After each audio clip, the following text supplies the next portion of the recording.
Erano oltre il centinaio i motociclisti che hanno scortato la salma di Filippo Bracesco, il centauro 25enne che ha perso la vita assieme ad altre due persone nel drammatico incidente domenica mattina ad Agugliaro. Una folla composta, commossa, ha accompagnato Filippo nel suo ultimo viaggio fino alla chiesa arcipretale di Santa Maria Assunta di Orgiano.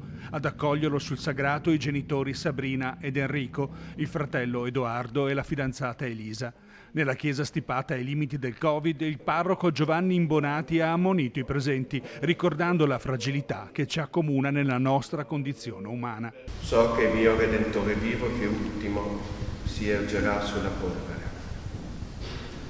La polvere della strada, la polvere delle piste, la polvere del tempo, della storia, la polvere che vogliamo fuggire con le nostre velocità, ma anche la polvere che siamo noi.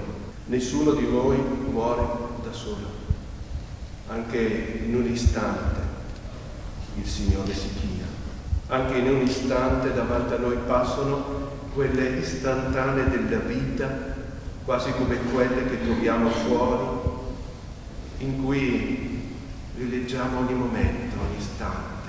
Ed eccole le istantanee della vita che gli amici di Brac hanno voluto dedicargli. C'è anche la sua amata moto che usava sulla pista di Albettone. Nessuno dei presenti ha voluto esternare al microfono i propri sentimenti, ma la commozione era palpabile. Come un ruggito di rabbia e dolore per la scomparsa di un giovane esuberante nel fiore dei suoi anni, l'ultimo saluto è stato lasciato al motore, nella sua ringhiosa, lunghissima sgasata.